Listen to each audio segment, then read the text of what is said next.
إن الحمد لله نحمده ونستعينه ونستغفره ونعوذ بالله من شرور أنفسنا ومن سيئات أعمالنا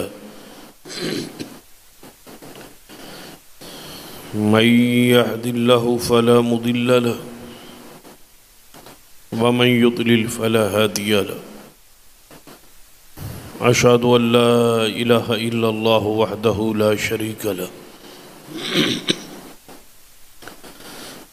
وأشهد أن محمدًا عبده ورسوله أما بعد فإن خير الحديث كتاب الله وخير الهدي هدي محمد صلى الله عليه وآله وسلم وشر الأمور محدثاتها وكل محدثة بدعة وكل بدعة ضلالة أما بعد فأعوذ بالله السميع العليم من الشيطان الرجيم من همزه ونفخه ونفثه بسم الله الرحمن الرحيم يا أيها الذين آمنوا إن تتقوا الله يجعل لكم فرقانا ويكفر عنكم سيئاتكم ويغفر لكم والله ذو الفضل العظيم رب اشرح لي صدري ويسر لي أمري واحلل عقدة من لساني يفقه قولي رب زدني علما سبحان ربك رب العزة عما يصفون وسلام على المرسلين والحمد لله رب العالمين. حضرات،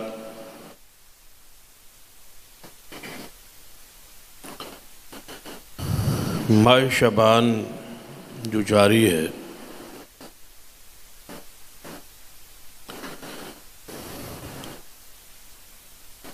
اس مہینے میں بالخصوص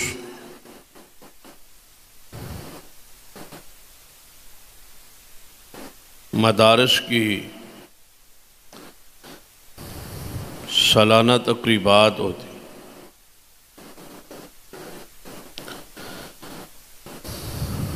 دینی مدارس کے سال کا اختتام ہوتا ہے.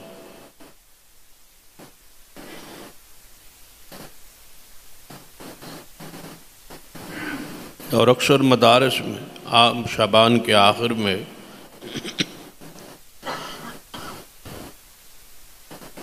طلباء مدارس میں موجود نہیں ہوتے.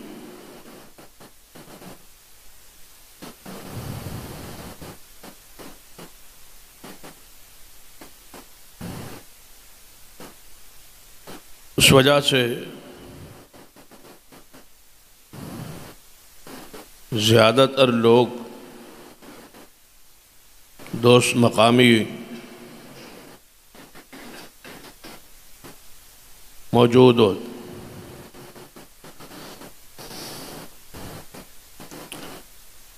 طلباء کی عدم موجودگی کا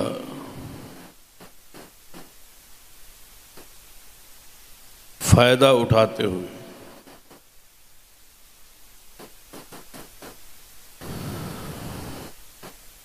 مناسب سمجھتا ہوں کہ آپ سے چند گزارشات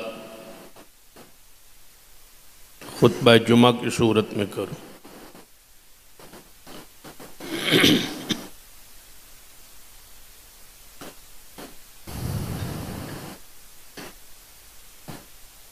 تاکہ آپ کے دل میں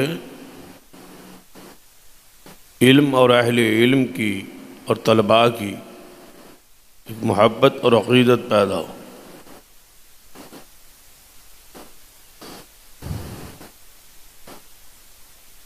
کیونکہ ایک طرف پورا میڈیا اور عوام الناس کا ایک دھڑا موجود ہے جو پورا سال ہر بندے کے ذہن سے طلباء کی اور علماء کی اور اہل علم کی محبت کو کھرچتا ہے۔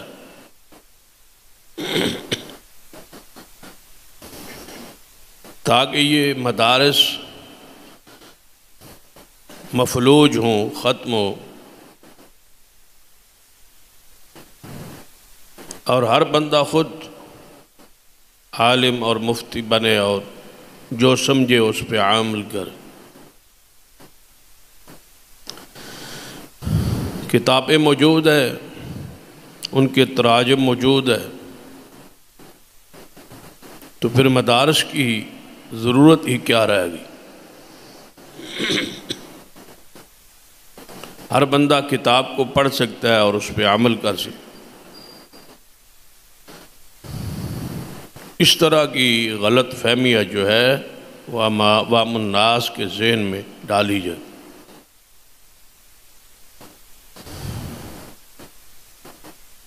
ان تمام الزامات اور ابہامات اور اشکالات اور ایسی چیزیں جو ذہنوں میں موجود ہے، اس کی تصحیح ہماری شرعی ذمہ داری اور فریضہ ہے۔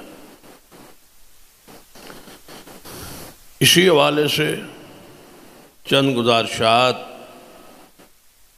توجہ کے ساتھ سارے بزرگ، سارے جوان احباب سماعت فرمائے۔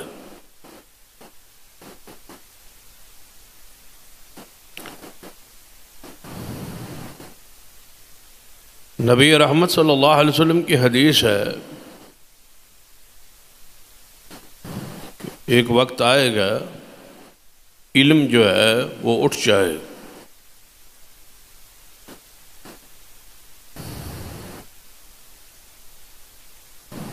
صحابہ کرام نے فرمایا یا رسول اللہ صلی اللہ علیہ وسلم یہ کیسے؟ آپ نے فرمایا بقبض العلماء، اللہ علماء کو اٹھا لے۔ علماء کم ہو جائیں، اللہ ان کو اٹھا لے گا، کتابوں کو نہیں اٹھائے گا، علماء کو اٹھا لے۔ ایسا نہیں ہوگا کہ قرآن موجود نہ ہو، احادیث کی کتابیں موجود نہ ہوں، یہ رہیں گی، اللہ علماء کو اٹھا لے۔ جب علماء اٹھ جائیں گے تو لوگ اپنے سربراہ اور اپنے مفتیان جو ہیں وہ جاہل لوگوں کو جو جانتے نہیں ہوں گے ان کو بنا لیں۔ اضلوا فاضلوا، وہ خود گمراہ ہوں گے اور ان لوگوں کو بھی گمراہ کر دیں۔ علم علماء کے ذریعے قائم رہے گا۔ اس واسطے اپنے ذہن سے وہ سارے چیزیں کھرچے ختم کرے جو اس طبقے کے بارے میں عوام الناس میں مشہور ہے۔ سیدنا امیر معاویہ رضی اللہ تعالی عنہ حدیث کے راوی ہیں اور صحیح البخاری کی حدیث، نبی علیہ الصلوۃ والسلام نے فرمایا من یرد اللہ بہ خیرا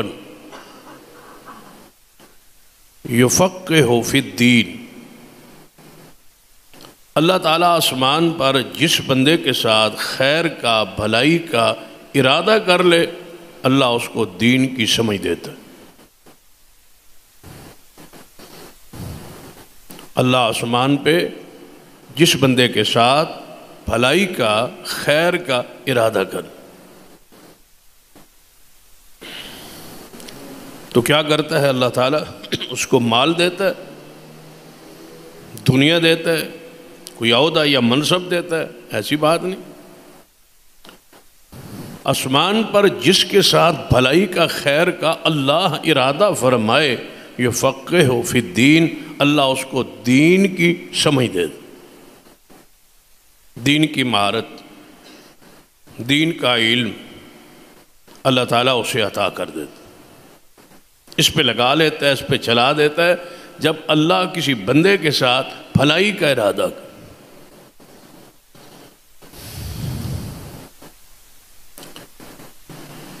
اس حدیث کا یہ معنی الفاظ کا معنی ہے اور مفہوم ہے، اسی حدیث کا ایک مخالف بھی مفہوم ہے۔ ایک ہوتا ہے حدیث کا اصل معنی اور مفہوم، ایک ہوتا ہے اس کا مخالف جو مفہوم ہے،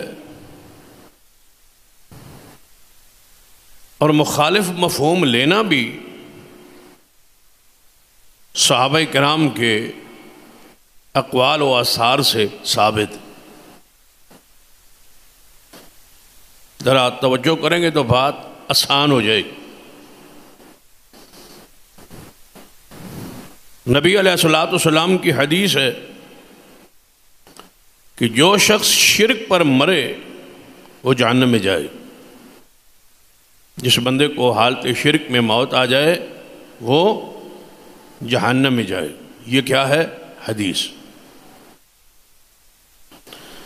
سیدنا عبداللہ ابن مسعود رضی اللہ تعالی عنہ اس حدیث کا بیان کرنے کے بعد اس کا مخالف مفہوم بیان فرماتے ہیں کہ اس حدیث کا یہ معنی ہے کہ جو توحید پر مرے گا وہ جنت میں جائے۔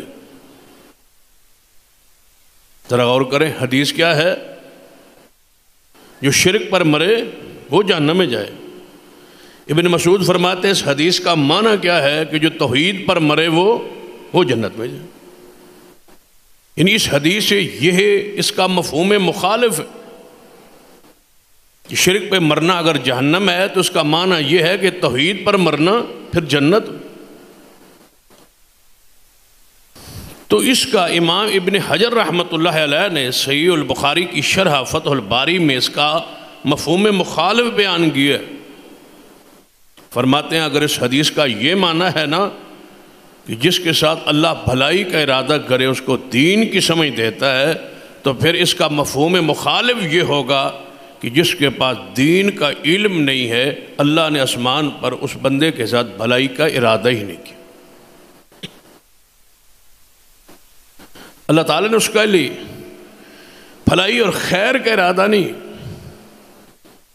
مال ہے، دولت ہے، پیسہ ہے، سب کچھ ہے، یہ اس کا وعدہ ہے، یہ اس کا رازق اور رزاق ہونا ہے، وہ رزق دے رہے، زیادہ دے رہے، لیکن آپ کے ساتھ خیر کا اور بھلائی کا ارادہ نہیں ہوا۔ جس دن ارادہ ہوا نا آپ کے ساتھ بھلائی کا، اور جس بندے کے بارے میں ہوا تو اس کی بھلائی کا، رحمت کا پہلا پرتاؤ ہی یہ ہے کہ آپ کو دین کی سمجھ دے، دین کا فہم دے۔ اب اس حدیث کا ایک تیسرا مفہوم بیان کرتے۔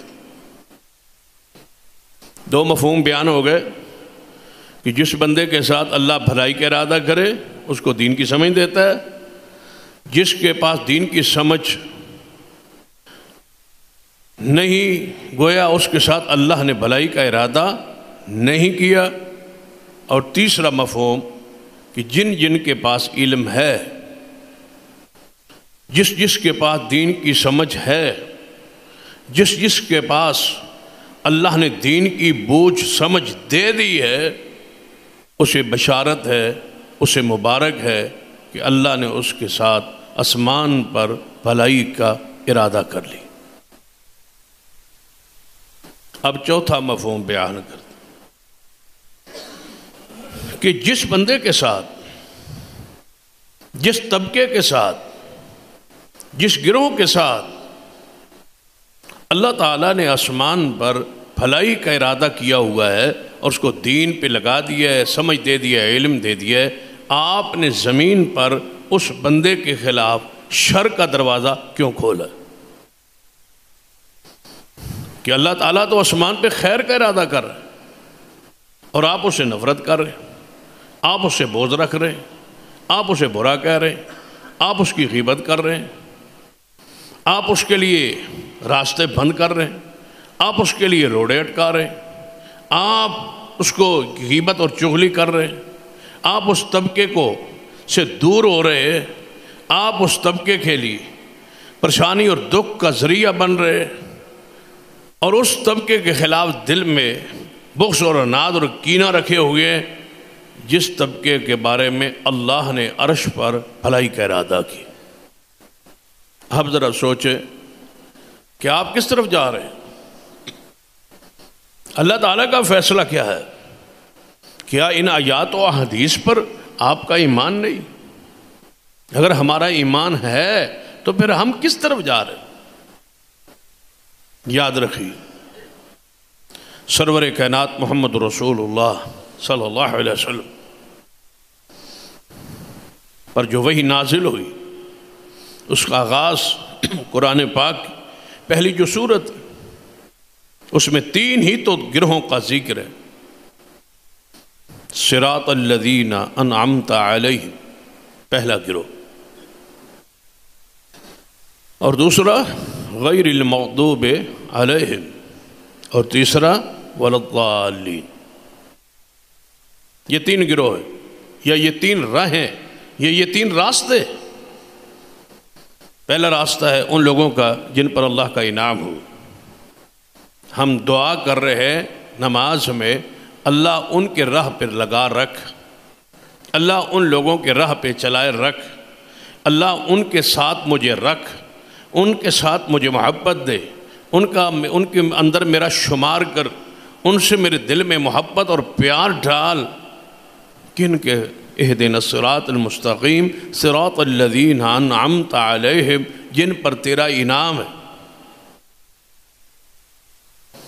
یہ دعا آپ نماز میں جو کر رہے ہیں، یہ کس طبقے کے ساتھ آپ ملنا چاہتے ہیں؟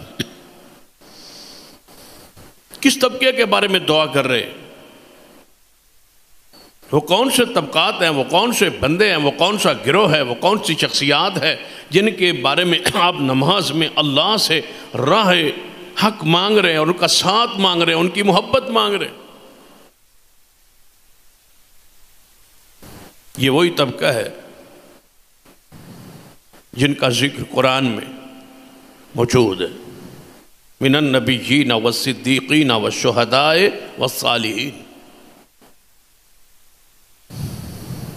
یہ چاروں گروہوں کا تعلق اہل علم کے ساتھ۔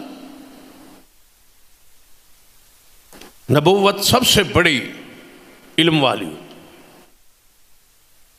صدیق رسول اللہ کے بعد کیوں آئے؟ اس لیے کہ سب سے بڑے عالم تھے۔ صحابیت کا درجہ اور شان الگ ہے، وہ ایک درجہ ہے، وہ ایک شان ہے، وہ ایک اعزاز ہے، وہ ایک منصب ہے جو وابی ہے، اللہ نے عطا کیے۔ یہ صدیق کا اس مقام پہ آنا صحابیت کی وجہ سے نہیں، علم کی وجہ سے۔ صحابہ کرام تو 1.5 لاکھ تھے، درجہ صحابیت پہ، مسلح امامت پہ نہیں آئے، صحابیت کی وجہ سے منصب خلافت پہ نہیں آئے، یہ آئے ہیں ایمان، عمل، علم کی بنیاد۔ علم تھا تو اس مقام پہ صدیق کو فیض ہو۔ تو یاد رکھیں، نماز میں ہم مانگ رہے ہیں راہ ان لوگوں کا، اور آگے کیا ہے؟ غیر المغضوب علیہم، اے اللہ ان لوگوں کا مجھے راہ نہ دے جن کے پاس علم تو ہے، عمل نہیں۔ یہ غیر المغضوب کا میں معنی کیا، علم ہے، عمل نہیں۔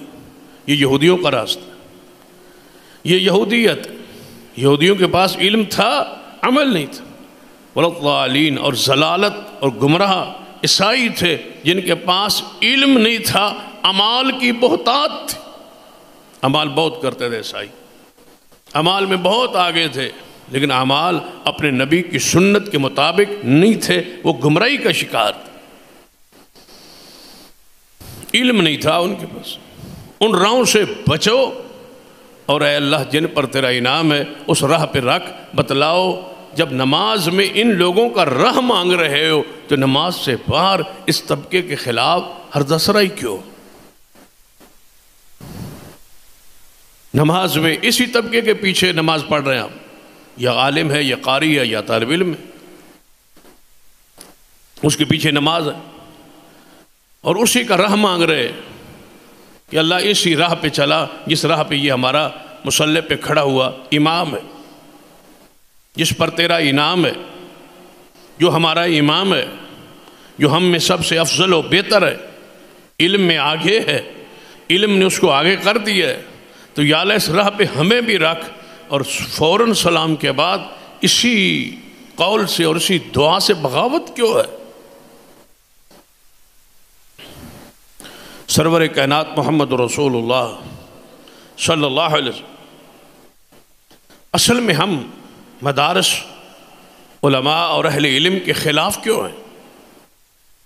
اس کی بہت ساری وجوہات، ان میں جو سب سے بڑی وجہ مجھے سمجھ آتی کہ ہماری آنکھوں کے سامنے صرف دنیا ہے، اور علماء اور اہل علم اور دین اور مساجد مدارس محبت کے لیے شرط ہے کہ صرف دنیا نہیں، آخرت بھی آپ کی دنیا سے ترجیح ہو، پھر یہ لوگ آپ کو اچھے لگے۔ لیکن ہماری نظر میں تو کہ ساری دنیا ہے،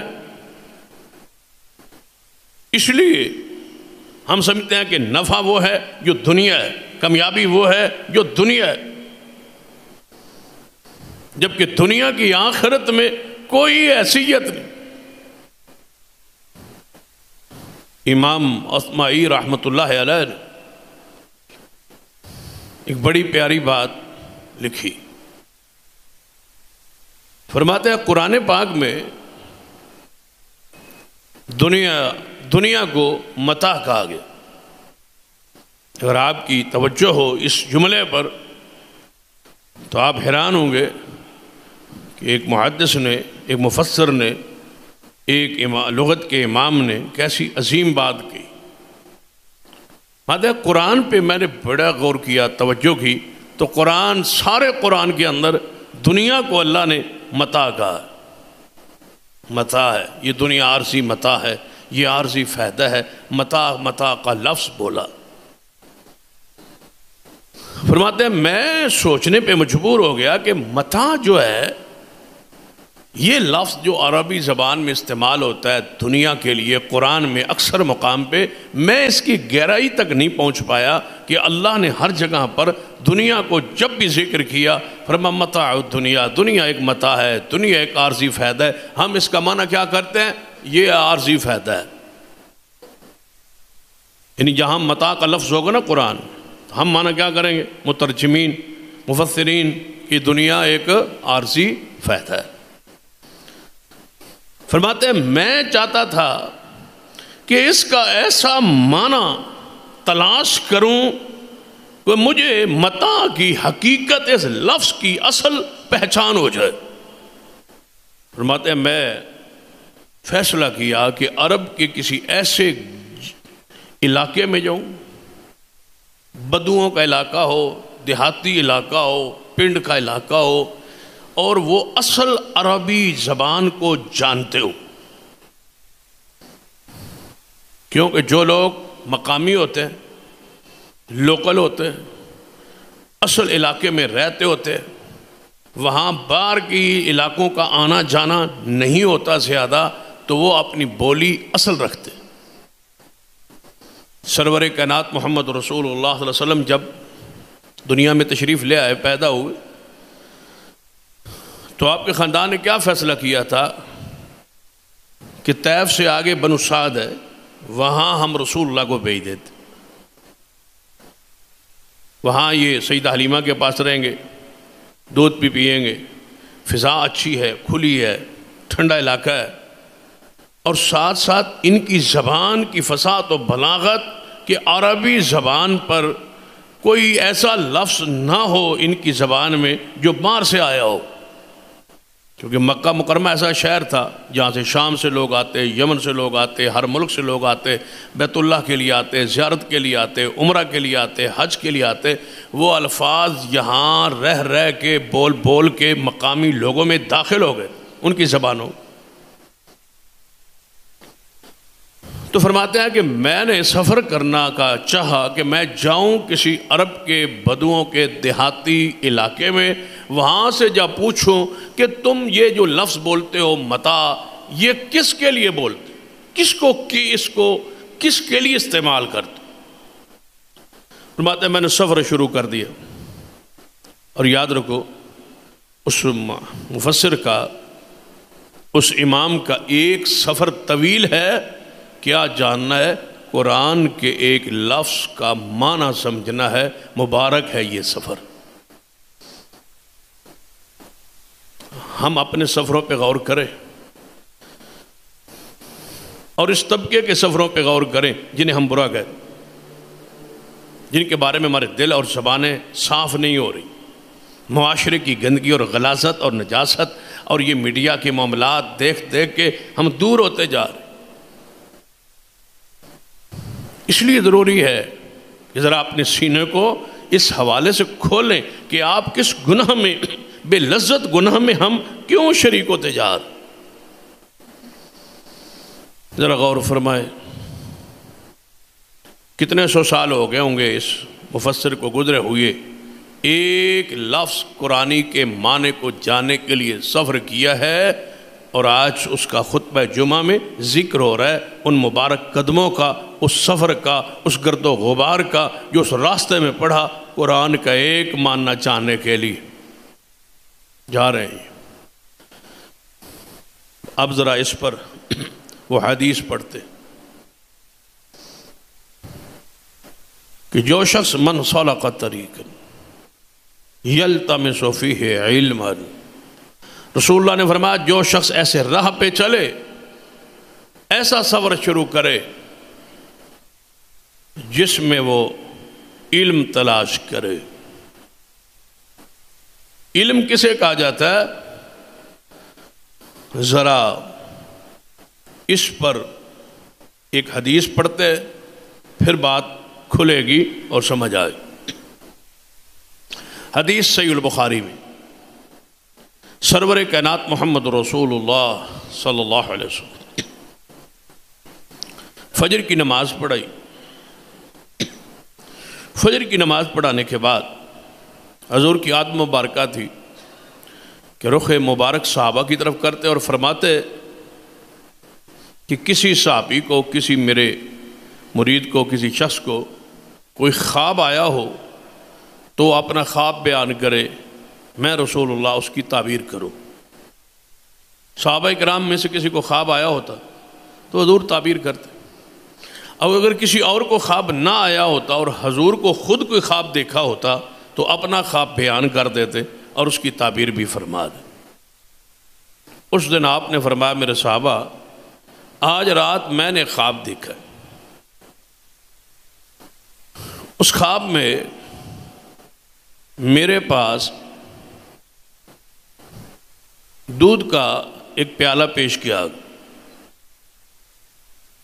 اور مجھے کہا گیا کہ یہ دودھ کا پیالہ ہے اور اس کو آپ پئیں۔ حضور فرماتے ہیں میں نے اس کو پینا شروع کی، میں سیر ہو گیا تو پھر مجھے کہا گیا کہ نہیں اور پی، میں نے اور پیا، پھر میں نے اور پیا، حتیٰ کہ دودھ پینے کی وجہ سے میں اتنا سیر ہوا کہ دودھ کی تری میں نے اپنے جسم کے سارے ناخنوں میں محسوس کی، یعنی اس کی تری جو ہے، اس کی جو حلاوت ہے، اس کی جو مٹھاس ہے، اس کی جو چاشنی ہے، اس کی جو سیر ہونا ہے، وہ پوری طرح میں سیر ہو گیا، اس میں کوئی گنجائش نہ رہی۔ وہ ناخنوں سے ظاہر ہونے لگے، ناخن ہاتھ کے بھی ہوتے ہیں اور ناخن پاؤں کے بھی ہوتے ہیں۔ اس طرح سمجھے کہ اول سے آخر تک، اوپر سے نیچے تک، پاؤں سے سر تک، سر سے پاؤں تک حضور علیہ الصلوۃ والسلام اس دودھ سے سیر ہو۔ فرماتے ہیں پھر وہ دودھ، وہ پیالہ جب میں سیر ہو گیا تو دودھ ابھی پیالے میں تھا، تو میرے پاس ایک شخص بیٹھا تھا، تو میں نے دیکھا کہ وہ سیدنا عمر بن خطاب ہے رضی اللہ عنہ، تو میں نے وہ دودھ کا پیالہ انہیں دے دی، وہ انہوں نے دودھ پی لیے۔ بس جب سیدنا عمر نے وہ دودھ پی لیا، مکمل کر لیا، تو مجھے چاہا۔ صحابہ کرام نے فرمایا یا رسول اللہ صلی اللہ علیہ وسلم اس کی تعبیر کیا ہے؟ آپ نے فرمایا اس کی تعبیر علم ہے، علم ہے اس کی تعبیر۔ اب اس پر اس کی شرح میں ذرا تفصیل میں آت کہ علم کی تعریف خود رسول اللہ نے کر دی، جو مجھ سے لے وہ علم ہے۔ دودھ کا پیالہ میں نے پیا، جو بچا وہ کس کو دیا؟ عمر کو۔ معنی کیا ہوا؟ علم وہ ہے جو مجھ سے لیا جائے وہ علم ہے، باقی سارے فنون ہیں جو مرضی پڑھتے رہیں آپ، وہ معلومات ہیں، وہ فنون ہیں، وہ دنیا میں رہنے کے گر سلیقے اور طریقے ہیں۔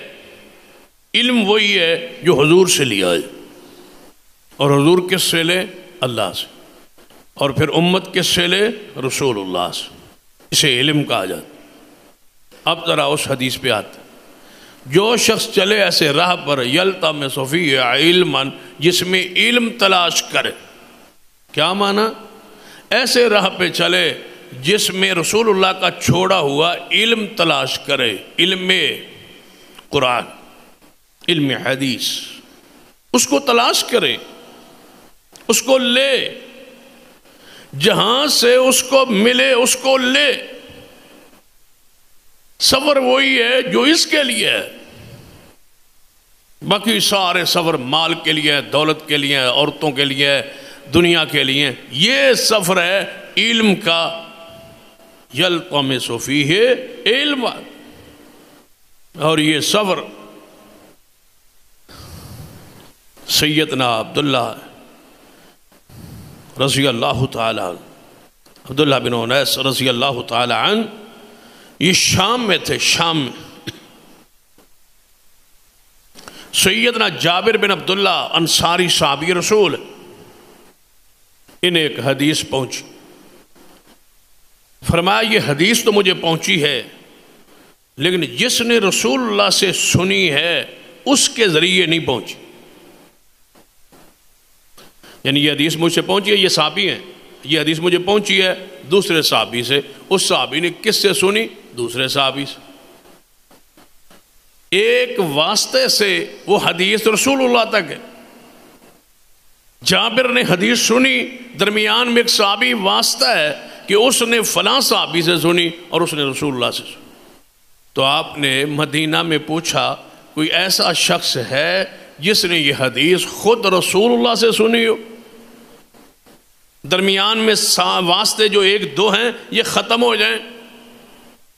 کہا گیا کہ شام میں ایک صحابی ہے عبداللہ بن انیس رضی اللہ تعالی عنہ، انہوں نے یہ حدیث خود رسول اللہ سے سنی تھی، یہ مدینہ سے چل پڑے اس حدیث کو سننے کے لیے جس کو جانتے ہیں، جو پہنچ گئی ہے، جو حدیث پہنچ گئی ہے، سن لی ہے، درمیان میں دو واسطے ہیں، ان واسطوں کو کراس کرنے کے لیے، آگے بڑھنے کے لیے، سند کو عالی کرنے کے لیے حضور کے ڈائریکٹ الفاظ جن کانوں نے سنے، ان کانوں جنہوں نے سن کے محفوظ کیے، اس صحابی تک یہ پہنچنا چاہتے ہیں۔ مدینہ سے سفر کیا ہے، شام کا کوئی اور ارادہ نہیں سوائے اس کے کہ وہ حدیث سننا چاہتے ہیں۔ من سلک طریقا یلتمس فیہ علما، یہ وہ علم ہے جو حضور سے لیے ایک صحابی نے، میں ڈائریکٹ جا کے اس کے الفاظ زبان سے سنوں کہ حضور نے ایسا فرمایا۔ یہ ہے وہ مبارک سفر، یہ ہے وہ مبارک لوگ۔ ذرا سنیے کہ ذرا جابر وہاں پہنچے، دروازہ شام کا سفر ہے، مدینہ سے شام، ملک شام کا سفر۔ دروازہ پہ پہنچے، باہر بندے آئے، پوچھا کون ہو؟ فرمایا عبداللہ کو ملنا رضی اللہ تعالی۔ تم کون ہو؟ فرمایا جابر ہوں۔ وہ اندر گئے، سیدنا عبداللہ بن انیس رضی اللہ تعالیٰ سے عرض کیا کہ باہر کوئی جابر شخص ہے، کوئی سفر کا لگتا ہے، کوئی باہر کا ہے، مسافر ہے، نام جابر بتلا۔ فرمایا جاؤ پوچھو کون ہے جابر؟ جابر تو کئی ہیں، کون جابر ہے؟ تو جب بتایا گیا کہ جابر بن عبداللہ انصاری صحابی رسول ہیں، مدینہ سے آئے ہیں، عبداللہ رضی اللہ اندر سے دوڑے اور بھاگے، فرمایا میرے دروازے پہ صحابی رسول پہنچ گیا، جابر بن عبداللہ پہنچ گئے۔ آئے اور پوچھا، دو صحابہ کی ملاقات ہو رہی ہے، غرض کیا ہے؟ وہ الفاظ ڈائریکٹ سننے جو آپ نے حضور سے سنے۔ بھائی یہ علماء کی مجلس، یہ رسول اللہ کی مجلس، یہاں حضور کی باتیں، حضور کے اقوال ہے۔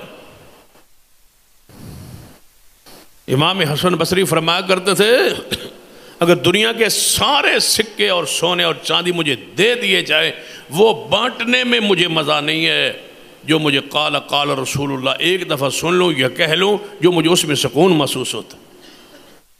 یہ سارا دن کیا کرتے ہیں؟ قال رسول اللہ صلی اللہ علیہ وسلم، رسول اللہ صلی اللہ علیہ وسلم نے ایسے ایسے فرمایا، اب اس راستے پہ چلنا ہے۔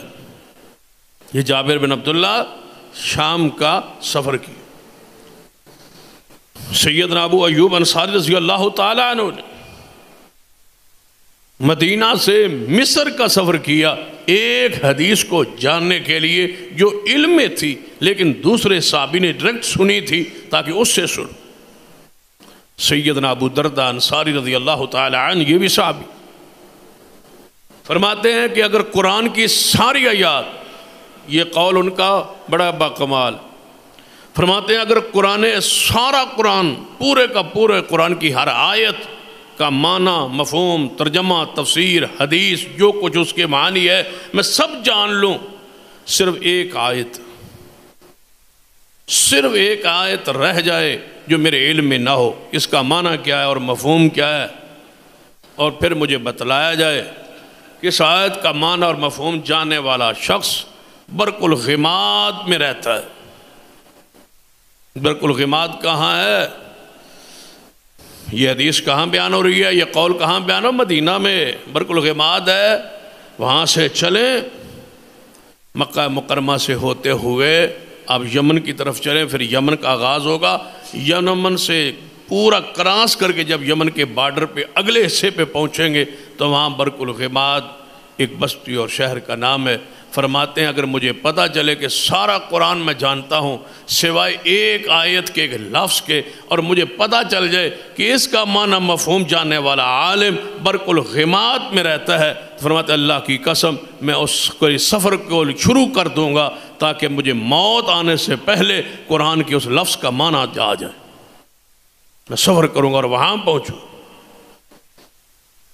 یہ سارے ذہن میں واقعات، اقوال، آثار رکھ کے ذرا اس مفسر کی طرف آتے ہیں جس کا ذکر کر رہے تھے، متاع کا معنی، کہ قرآن کے لفظ ہے متاع۔ اللہ کہتا ہے دنیا متاع ہے، دنیا عارضی فائدہ ہے، دنیا ایک متاع ہے، دنیا ایک عارضی فائدہ ہے۔ فرماتے ہیں متاع کہتے کسے؟ ہم فکری اور ذہنی طور پر مدارس کے، علم کے، علماء کے، طلباء کے، یہ ساری چیزوں کے ہم خلاف کیوں ہیں؟ غیبت کیوں کرتے ہیں؟ چغلی کیوں کرتے ہیں؟ برا کیوں کہتے ہیں؟ ان کے مذاق کیوں اڑاتے؟ اس کی وجہ وجوہات میں بیان کر رہا تھا۔ اس کی وجہ صرف ایک یہ ہے کہ ہمارے سامنے سارا کچھ کیا ہے؟ دنیا ہے۔ ہم سمجھتے ہیں کہ یہ دنیا میں لوگ دنیاوی معاملات میں یہ لوگ آگے نہیں۔ آپ بتائیں یہ طبقہ بھی اگر دنیاوی معاملات میں آگے چلا گیا تو دین کہاں جائے گا؟ شکر کرو یہ دین کے اندر محدود ہیں اور دین کے اندر موجود ہیں، دین پڑھ رہے ہیں، پڑھا رہے ہیں، سمجھ رہے ہیں، سمجھا رہے ہیں، تاکہ ایک خیر کا طبقہ رب کی زمین پر موجود۔ ان کو کیا بنانا چاہتے ہو؟ مجھے بتلاؤ دنیا کے معاملات کا وہ کون سا حصہ ہے جو اہل علم اور علماء سے جو ہے وہ ان کے سے پردے میں ہے، وہ نہیں جانتے؟ بتلا دیں۔ دنیا میں کیا ہے جو دنیا تم سمجھتے ہو، جو ہم سمجھتے ہیں، تم اور ہم سے مراد ہم سارے؟ کھانے کے آداب کا تعلق دنیا سے ہے نا، تو کیا یہ اہل علم طبقہ کھانے کے معاملات، آداب، لباس کے معاملات، آداب، دنیا میں رہن سہن کے طور طریقے کیا یہ نہیں جانتے؟ کیا قرآن پاک میں، حدیث میں ان کا تذکرہ نہیں؟ وہ کون سا طبقہ ہے؟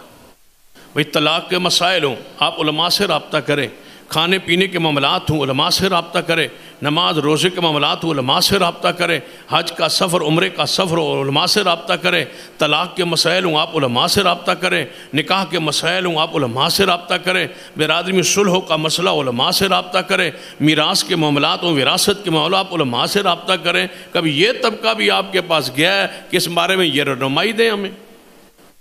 مجھے بتلاؤ یہ پیچھے ہیں یا آپ پیچھے؟ دین میں تو آپ پیچھے ہیں ہی ہیں، آپ تو دنیا میں بھی مسائل ان سے پوچھتے۔ دنیاوی کتنے لوگ ہیں جو معاملات میں اور مسائل میں اور تجارت میں اصول و ضوابط میں حلال و حرام میں علماء سے رابطہ کرتے۔ پیچھے آپ ہیں اور پیچھے رہ کے چور بھی کہے چور چور، یہ کیا صورتحال کہ آپ پیچھے ہیں؟ یہ طبقہ آگے ذرا غور کرے۔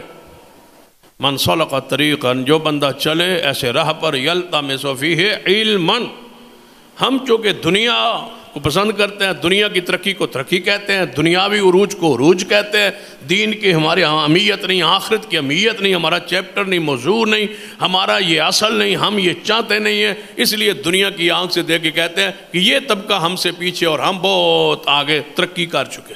ترقی نہیں کر چکے، ترک چکے۔ ترقی کہا ہے؟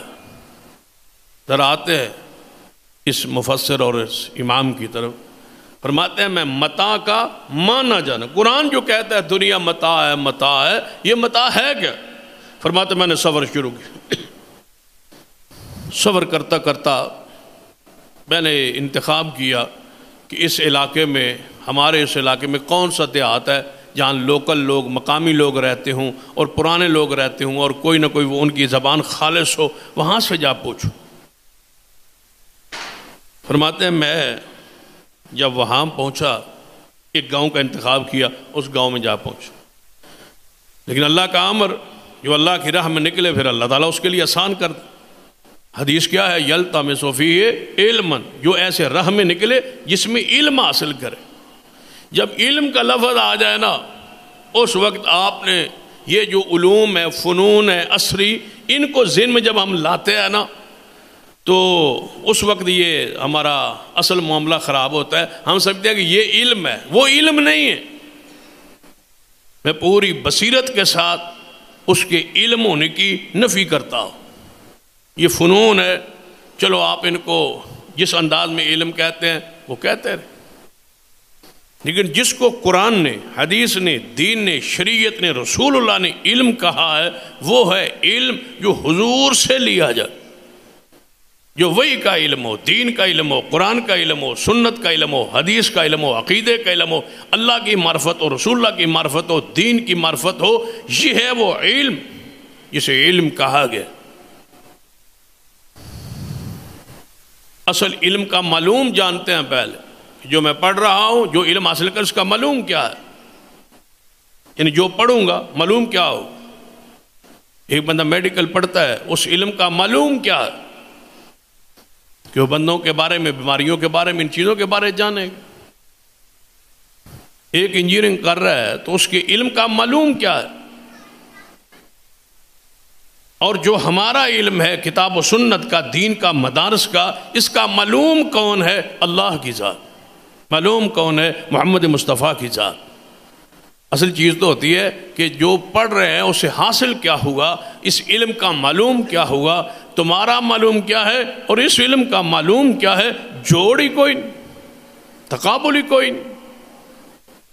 فرماتے ہیں میں اس گاؤں میں پہنچا، کس کا معنی جاننے کے لیے لفظ متاع ہے، کہ متاع قرآن کہتا ہے دنیا متاع ہے، متاع ہے، فائدہ ہے، اور ہوئی اس کا معنی کیا؟ فرماتے ہیں جب میں گاؤں میں پہنچا تو گزر رہا تھا گلی سے، تو ایک عورت نے ایک بچی کو آواز دی، ایک عورت نے ایک بچی کو آواز دی اور عربی زبان میں اسے بلایا تو کہا یا بنیتی، اے میری بیٹی، ہات المتاع، ہات المتاع، متاع مجھے دو، متاع لے آؤ، متاع مجھے پکڑاؤ۔ فرماتے ہیں میں وہیں روک گیا کہ میرے سفر کی قیمت پوری ہو۔ یہ عورت بوڑھی ہے اور پرانی خاتون ہے اور یہ لفظ متاع بول رہی ہے، جس کا معنی جاننے کے لیے میں نے سفر کیا ہے۔ جو چیز یہ اس عورت کے کہنے پر بچی لائے گی وہ کیا ہوگی؟ متاع ہو۔ بعد میں رک گیا۔ جب میں رک گیا تو وہ بچی گئی اور ایک درخت کے ساتھ ایک لیر، ایک کپڑا پرانا بوسیدہ گندا لٹک رہا تھا، اس نے اتارا اور آ کے اپنی مائی کو پکڑا دیا۔ اب اس کو میں کیا کہتا ہوں؟ وہ عورتیں جو اپنے ایام مخصوصہ میں وہ کپڑے گندے استعمال کرتی ہے، انہیں عربی میں متاع کہا جاتا ہے۔ اللہ فرماتا ہے دنیا کی میرے نزدیک اس کی حیثیت اس کے برابر بھی نہیں۔ متاع کو جان گئے ہو، متاع کو سمجھ گئے ہو؟ متاع کسے کہتے ہیں؟ سارا قرآن بھرا ہوا ہے کہ دنیا متاع ہے، دنیا متاع ہے، دنیا متاع ہے۔ اس کی قیمت اس لیر کی گندی اس لیر کے برابر بھی نہیں، اس کپڑے کے برابر بھی نہیں۔ اب وہ حدیث سنی، رسول اللہ فرماتے ہیں دنیا کی میں اگر اہمیت ضرورت اور اس کا کوئی اہمیت مچھر کے پر کے مچھر بھی نہیں، مچھر کے پر کے برابر بھی ہوتی، اللہ کسی کافر کو ایک گھونٹ پانی کا پینے کے لیے نہ دیتا۔ اللہ کے ہاں اس دنیا کی کوئی حیثیت نہیں۔ جب حیثیت نہیں ہے تو پھر اس آنکھ سے نہ دیکھو کہ آپ کامیاب ہیں یا یہ لوگ کامیاب۔ ہم تولتے ہیں دنیا سے، کاروبار سے، عہدوں سے، منصب سے، کہ علماء اس طرف ہیں اور ہم اس طرف ہیں، ہمارے بچے ترقی کر گئے، علماء اور علماء کی اولاد اور یہ بندے آگے ترقی نہیں کر سکے، اس لیے کہ انہوں نے دنیا کو نہیں جانا، دنیا کو نہیں پڑھا، دنیا کو نہیں پڑھا، اس لیے ہم مدارس، مساجد، علماء اور اہل علم اور طلباء کے خلاف ہیں اور ہم ان کے ساتھ زہر اگلتے ہیں، غیر محسوس طریقے سے دین کا نقصان کرتے ہیں۔ ہم یہ سمجھتے ہیں کہ ہم بڑا مار کا مار رہے ہیں۔ سن لیجئے، جس کو تم کامیابی کہتے ہو یہ متاع ہے، اور جس کو ہم کامیابی کہتے ہیں وہ انک لعلی خلق عظیم ہے۔ ہمارا موضوع ہی اور ہے، ہمارا چیپٹر ہی اور ہے، ہمارا رہنا سہنا، ہمارا طریقہ سیکھنا سکھانا نصاب ہی اور ہے، ہمارا معلوم ہی اور ہے، اس علم کا راستہ ہی اور ہے۔ سیدنا علی رضی اللہ تعالی کا وہ واقعہ معروف ہے نا کہ عید کا دن تھا اور خشک ٹکڑے کھا رہے تھے، روٹی کے خشک ٹکڑے کھا رہے تھے۔ کسی نے پوچھا ہے علی عید کے دن؟ فرمایا عید تمہاری ہوگی، ہماری عید اس دن ہوتی ہے جس دن کوئی گناہ نہ ہو، جس دن کوئی معاصی نہ ہو، نافرمانی نہ ہو، وہ دین عید کا ہوتا ہے۔ مومن دی عید کھانے پینے کا اور لباس پہننے کا نام نہیں ہے۔ عید تو مومن کی اس دن ہے جس سارا دن اللہ کی نافرمانی نہ ہو۔ یہ ہے وہ چیز جس کو علم کا، اور سن لے ہم بلا امتیاز تعاون کرتے ہیں مدارس کے ساتھ۔ کوئی مدرسہ ہے، کسی مسلک کا ہے، کسی جماعت کا ہے، کسی گروہ کا ہے، ہم اس پر اپنا پیسہ خرچ کر دیتے۔ یاد رکھیے مدارس کے اندر بھی ایک فرق ہے، آج اس کا اظہار بھی چاہوں۔ مدارس کے اندر فرق ہے، سارے مدارس برابر نہیں ہے نصاب میں، تعلیم میں اور معلوم میں۔ اہل حدیث مدارس ہیں، دیگر مسالک کے مدارس، سب کا نصاب لائیے اور پڑھی اور دیکھی۔ وہاں بھی 6 سال 8 سال نصاب ہے، ہمارے مدارس کا بھی 6 سال 8 سال نصاب ہے۔ نصاب میں ایک نمایاں فرق ہے۔ وہاں کیا ہے؟ آپ کا پیسہ خرچ ہونا ہے، یہ آواز پوری دنیا میں جا رہی، ساری دنیا میں رہنے والے سارے مسالے کے لوگ اس کو سنیں گے اور دیکھیں گے، اور پوری ذمہ داری سے کہہ رہا ہوں۔ آپ نے تو خرچ کیا کہ یہ دینی مدرسہ ہے، لہذا قرآن حدیث پڑھایا جا رہا ہے، لہذا یہاں بھی تعاون کرو، یہاں بھی تعاون کرو۔ ایسی بات نہیں، مدارس میں فرق ہے، نصاب میں فرق ہے۔ لے آئیں نصاب، ہمارے سامنے رکھیں، اور ہمارا نصاب خود دیکھے یا ان علماء کو پیش کریں جا کے کہ یہ نصاب ہے مدارس اہل الحدیث کا اور یہ نصاب ہے آپ کا، اس میں کون سا فرق ہے، ذرا واضح ایک نمایاں آپ کو فرق نظر ہے۔ وہ اپنے 6-7 سالوں میں 8 سالوں میں جو پڑھاتے ہیں مدارس میں، وہ 18 کے قریب علوم ہیں جنہیں پڑھایا جاتا ہے، 18۔ اس سے پہلے وہ قرآن حدیث کو پڑھانا گناہ سے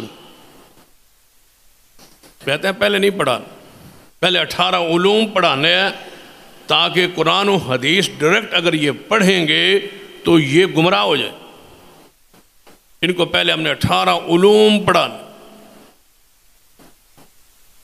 اور وہ 18 علوم پڑھتے پڑھتے، اصول پڑھتے، ضوابط پڑھتے، منطق پڑھتے، فلسفہ پڑھتے، یونانیوں کا فلسفہ پڑھتے، علم کلام پڑھتے پڑھتے جب 8 سال میں وہ تیار ہو جاتا ہے قرآنی آیات و حدیث کو کی تعویل اور رد کرنے کے لیے، پھر لایا جاتا ہے آؤ اب تمہیں دورہ حدیث کراتے ہیں، برکت کے لیے وہاں سے گزارتے ہیں، اور احادیث کو کیسے رد کرنا ہے آپ کو گر اور طریقے اور قانون اور ہتھیار دے دیا گیا، سمجھا دیا گیا۔ اب آپ آئیں۔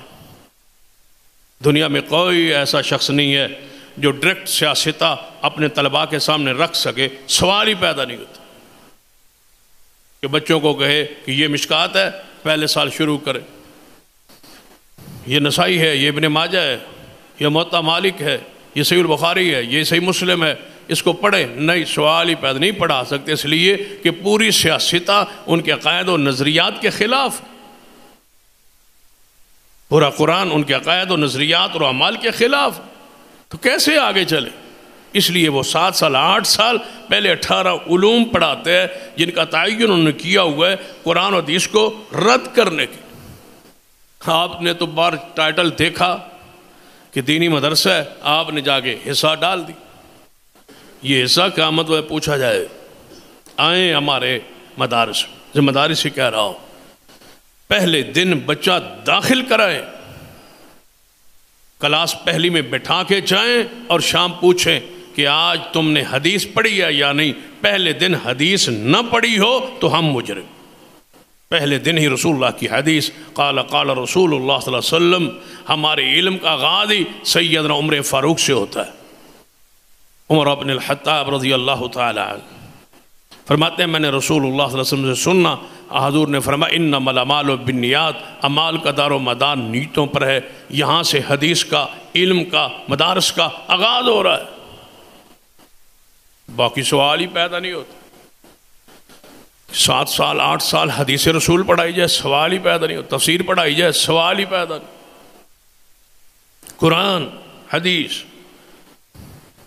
وہ چیزیں پہلے پڑھاتے ہیں، ایسے چیزیں پڑھاتے ہیں۔ مثلا میں آپ کو مثال دیتا ہوں، قرآن پاک میں ہے کہ اللہ تعالیٰ نے آدم علیہ السلام کی ساری اولاد کی روحوں کو نکالا اور ان سے پوچھا الستو بربکم، میں تمہارا رب ہوں یا نہیں؟ سب نے کہا یا اللہ ہاں تو ہمارا رب ہے۔ یہ وعدہ کہاں ہوا؟ عالم ارواح۔ کن سے ہوا؟ روحوں سے۔ اب جو فلسفہ یونانی ہے جو مدارس میں پڑھایا جاتا ہے وہاں اس چیز کو نہیں مانا جاتا۔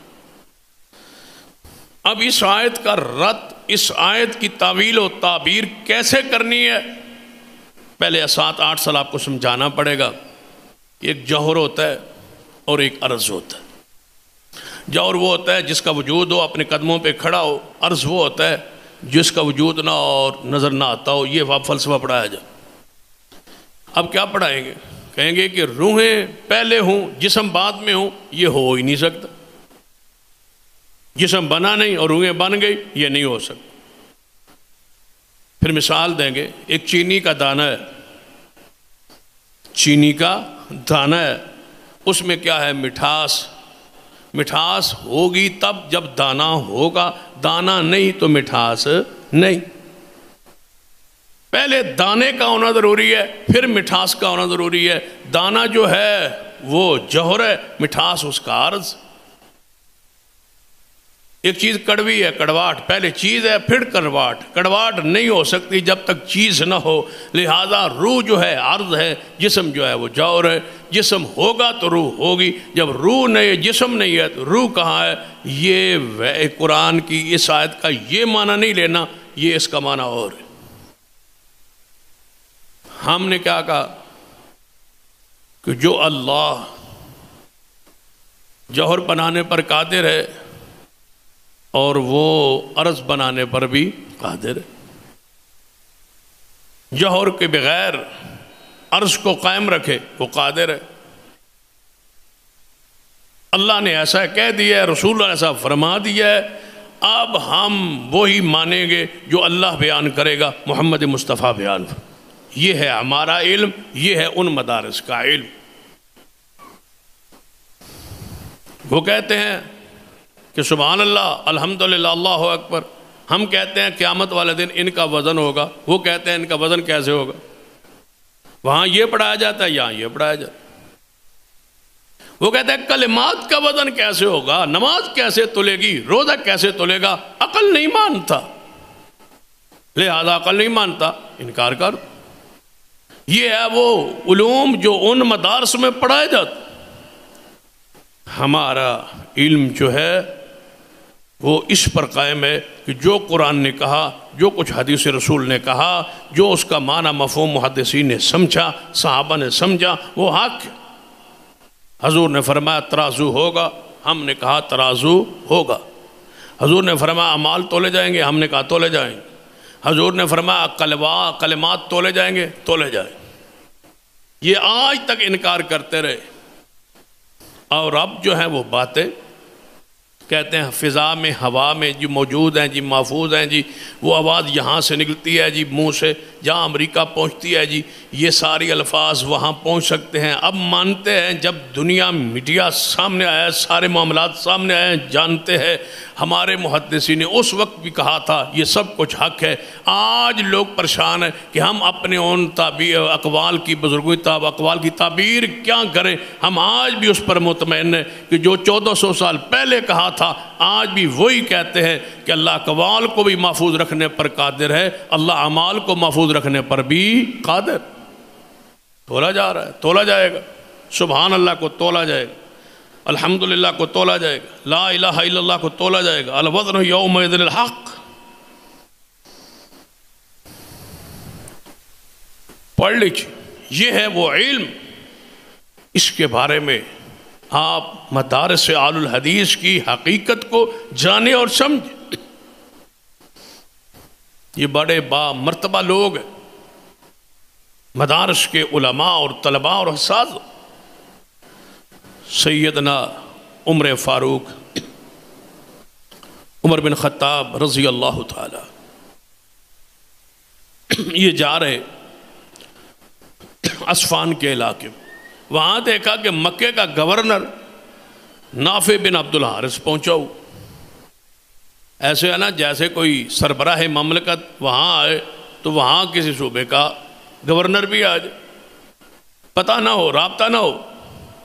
تو وہ دیکھ کے بڑے حیران ہوئے امیر المومنین کہ آپ کو گورنر مکے کا بنایا اور آپ یہاں آئے۔ فرمایا ہاں کسی کام کی غرض سے آیا تھا۔ تو فرمایا پیچھے کسی کو اپنا نائب بنائے ہو، حکومت پیچھے کسی کو اپنا قائم مقام نائب بنایا؟ فرمایا ہاں بنایا۔ فرمایا کس کو بنایا؟ فرمایا ابن ابزہ جو ہے ہم اس کو بنا گیا۔ بندہ تھا، غلام تھا۔ فرمایا غلام کو گورنر بنائے ہو؟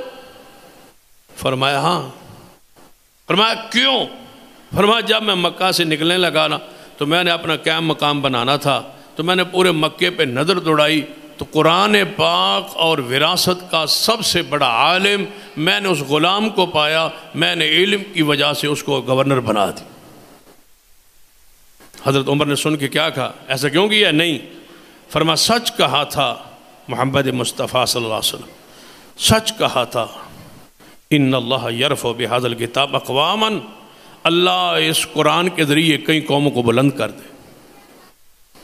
اللہ کے بندو یہ قرآن ہے جس کے ذریعے یہ لوگ بلند ہیں۔ خیرکم من تعلم القرآن وعلمہ، ان نصوص کا کیا کرو گے؟ ان آیات و حدیث کے مقابلے میں تمہاری رائے اور تمہاری بات اور تمہارا تضحیک اور تمہارا مذاق اڑانے کی کیا حیثیت ہے؟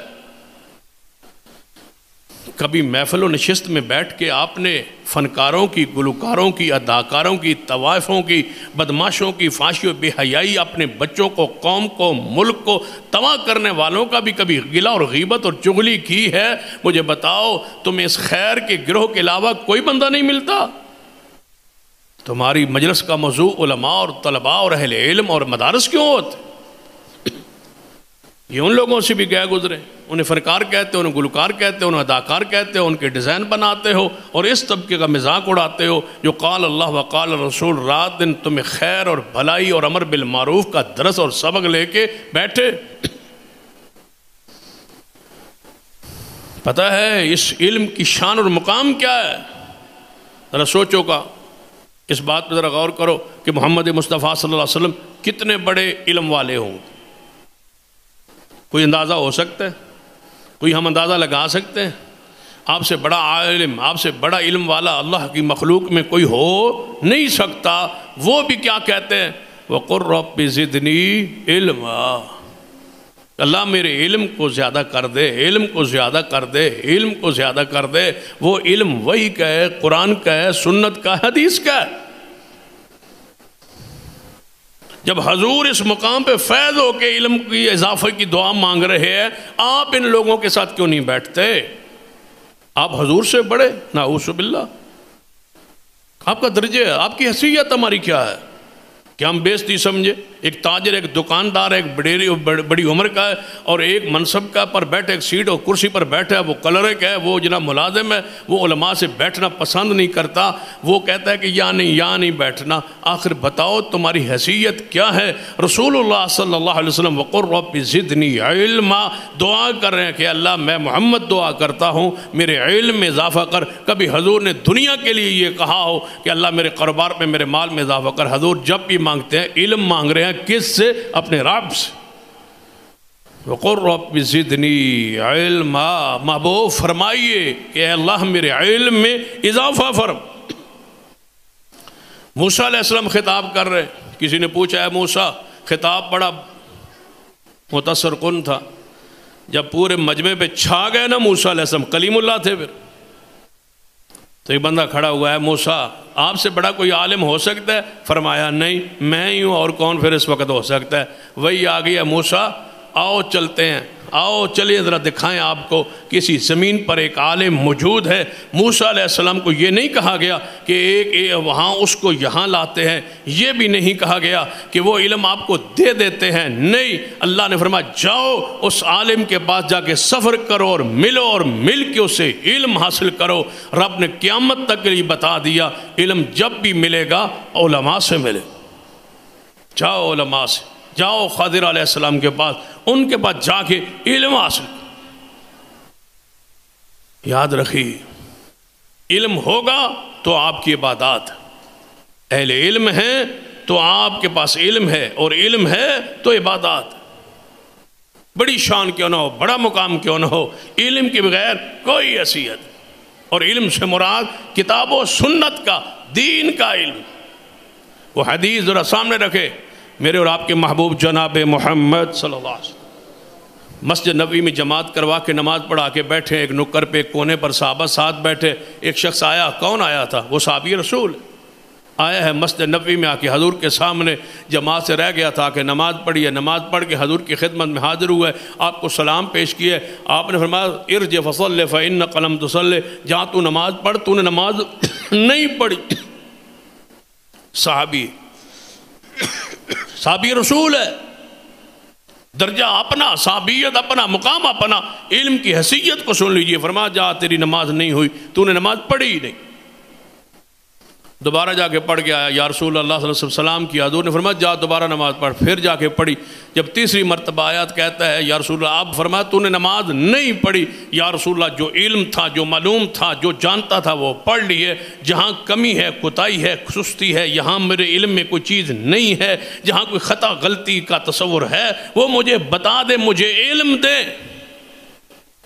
حضور نے فرمایا تیری نماز میں اعتدال نہیں ہے، بس باقی سارا ٹھیک ہے، اعتدال نہیں ہے، یعنی تو رکوع پہ جاتا ہے بس تھوڑا سا جھکتا ہے، پھر اوپر کھڑا ہو جاتا ہے، پھر جلدی سجدے میں چلا جاتا ہے، اعتدال نہیں ہے، ٹھہراؤ نہیں ہے، سکون نہیں ہے۔ جس کی نماز میں سکون نہ ہو وہ ایسے سمجھے اس نے نماز پڑھی نہیں۔ یہ ہمارے مدارس کا سبق اور درس ہے کہ نماز میں اعتدال ہو، نماز میں سکون ہو، نماز میں اطمینان ہو۔ جتنا دیر قیام ہے اتنا قوم ہے، قوم کے بعد پھر رکوع ہے، رکوع کے بعد اتنا ہی رکوع ہے۔ اور باقی مدارس میں پتہ کیا ہے؟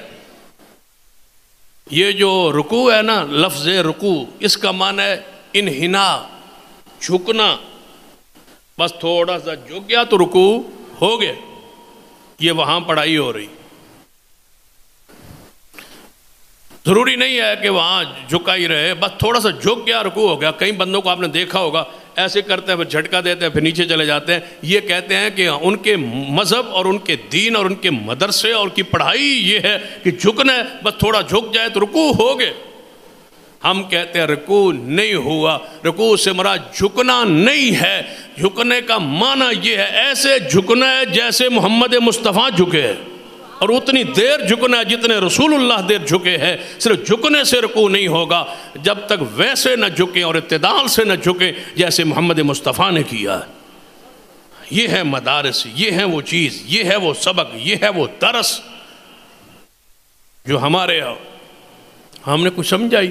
پہلے علم ہے، نماز کا علم ہے، حج کا علم ہے، زکوٰۃ کا علم ہے، اور اس کے لیے مدارس نہ ہوں آپ کو کون بتائے عقیدہ؟ مدارس نہ ہوں توحید کون بتلائے؟ عقیدہ کون بتلائے؟ مدارس نہ ہوں نماز، زکوٰۃ، روزے، مسائل آپ کو کون بتلائے گا؟ گناہوں کی اکثر زیادہ وجہ ہی جہالت۔ کچھ چیزیں ہیں جو ہم نے سمجھی ہوئی ہیں، کچھ چیزیں ہیں جو ہم جان بوجھ کے علم جانتے ہی۔ مثلا اب زنا کو ہم سمجھ ہے، پوری سمجھ ہے کہ زنا کسے کہتے ہیں، اور زنا لوگ گند سمجھتے ہیں، غلاظت سمجھتے ہیں، نجاست سمجھتے ہیں۔ سلیم الفطرت لوگ اس گناہ کو، اس کا ذکر بھی برا سمجھتے ہیں۔ بلکہ ایک دفعہ ایسا واقعہ بھی پیش آیا کہ ایک خطیب نے تقریر میں کئی مرتبہ زنا زنا زنا کا لفظ استعمال کیا، تو ایک بچے نے جا کے گھر میں کہا کہ یہ کیا ہے، زنا کیا ہوتا ہے، یہ کسے کہتے ہیں؟ یہ ہمارے مولوی صاحب بار بار کہہ رہے تھے، تو بندوں نے سمجھا حضرت بار بار یہ لفظ زنا استعمال نہ کریں، بندے اس لفظ کو بولنا بھی معیوب سمجھتے۔ فطرت ہوتی ہے نا انسان۔ ایک ذہن میں حدیث آ گئی ہے تو وہ آپ کو ذرا سنا دیتا ہوں۔ سیدنا امیر معاویہ رضی اللہ تعالیٰ عنہ کی ماں کی بات، ابو سفیان رضی اللہ تعالیٰ عنہ کی بیوی کی، حضور کی سانس کی، سیدہ ہندہ کی بات۔ حضور کے جب وہ اسلام لے آئی نا تو حضور سے بیعت کی، تو حضور نے بیعت کے وقت عورتوں سے وعدہ لیتے تھے شرک نہیں کرنا، چوری نہیں کرنی، تو حضور ساتھ یہ بھی وعدہ لیتے تھے بدکاری نہیں کرنی، زنا نہیں کرنی۔ جب حضور نے بیعت لیتے وقت فرمایا نا سیدہ ہندہ سے کہ زنا نہیں کرنی، تو سیدہ ہندہ وہاں چپ کر گئی، رک گئی۔ رک کے پتہ کیا کہا؟ یا رسول اللہ، خاندانی عورت زنا کر سکتی ہے؟ حسب نسب والی خاندانی عورت بھی زنا کر سکتی ہے؟ یعنی امیر معاویہ کی ماں نے زنا کے لفظ کو جب سنا تو کانپ گئی کہ خاندانی لوگ یہ کام بھلا کر سکتے؟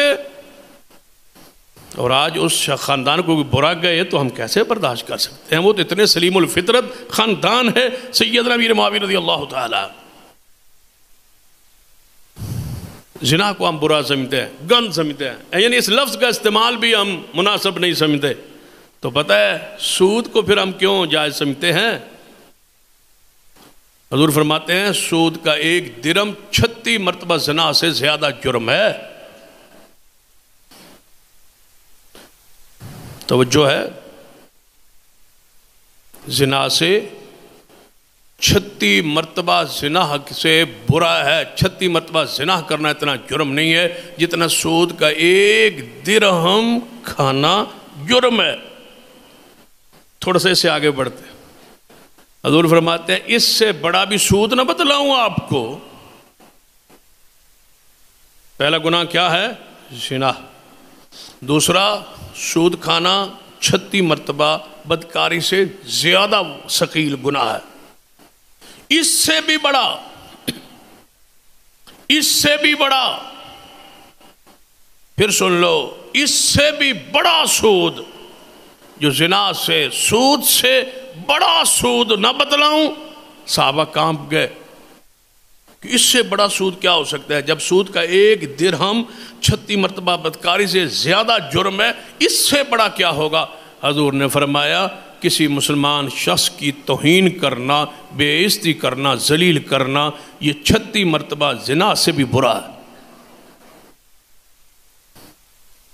تو آپ کس طبقے کو برا کہہ رہے؟ علماء کو، اہل علم کو، اہل دین کو، مدارس کو، مساجد کو۔ اللہ سے ڈر جائے۔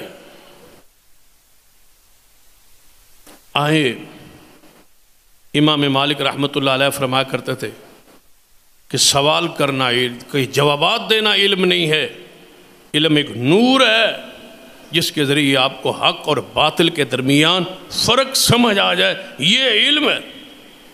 لہذا علم اور اہل علم کے ساتھ، مدارس کے ساتھ محبت کریں، ادب کریں، احترام کریں، کرام کریں۔ یہ خیر کی چھونی ہے، یہ خیر کے دروازے ہیں۔ اور یہ خاص کر مساجد، مدارس و اہل الحدیث، جہاں صرف کتاب و سنت، بس کچھ نہیں۔ نحو اور صرف بھی پڑھائی جاتی ہے، کس لیے؟ کہ قرآن و حدیث کو سمجھنا آسان ہو جائے۔ بس ہمارا اصل موضوع قرآن ہے، اصل موضوع حدیث۔ پہلے دن بچہ آتا ہے، قرآن کا ترجمہ، حدیث شروع ہوتی ہے۔ جب آخری دن مدرسے سے فارغ ہوتا ہے، قرآن کی آخری آیات پڑھتا ہے اور آخری حدیث پڑھ کے ہم سند فراغت دے دیتے ہیں کہ یہ قرآن کو سمجھ چکا ہے، مصطفیٰ کی حدیث کو جان چکا ہے، یہ اللہ کی معرفت حاصل کر چکا ہے، یہ رسول اللہ کی معرفت حاصل کر چکا ہے، اور یہ خیر کا ایک جناب دیا بن چکا ہے۔ اب یہ خیر آگے پھیلاتا رہے گا، یہ نور پھیلاتا رہے گا۔ اس طبقے کی عزت، احترام، اکرام اور ان کے لیے دعائیں کیجیے۔ حضور نے فرمایا عالم بنو، عالم نہیں بن سکتے تو متعلم بنو، طالب علم بنو۔ اگر طالب علم نہیں بن سکتے، حضور فرماتے ہیں ان سے محبت کرنے والے بن جاؤ تو اللہ کی لعنت اور پھٹکار سے بچو۔ 3 چیزوں میں سے ایک راستے کا انتخاب کر لو۔ عالم بنو، نہیں بنتے، متعلم بنو، نہیں بنتے، تو پھر حضور نے فرمایا ان کے لیے دعا کرو، ان کی مدد کرو، ان سے محبت کرو، ان سے پیار کرو، ان کے لیے دعائیں کرو، ان کے ساتھ تعاون کرو، ان کے اخلاقی، مالی جو کچھ کر سکتے ان کے لیے کرو۔ اللہ تمہیں لعنت سے بچا لے گا۔ باقی اس دنیا کی کوئی شے ایسی نہیں ہے جو لعنت سے محفوظ ہو۔ لعنت سے یہ 3 طبقے محفوظ ہے۔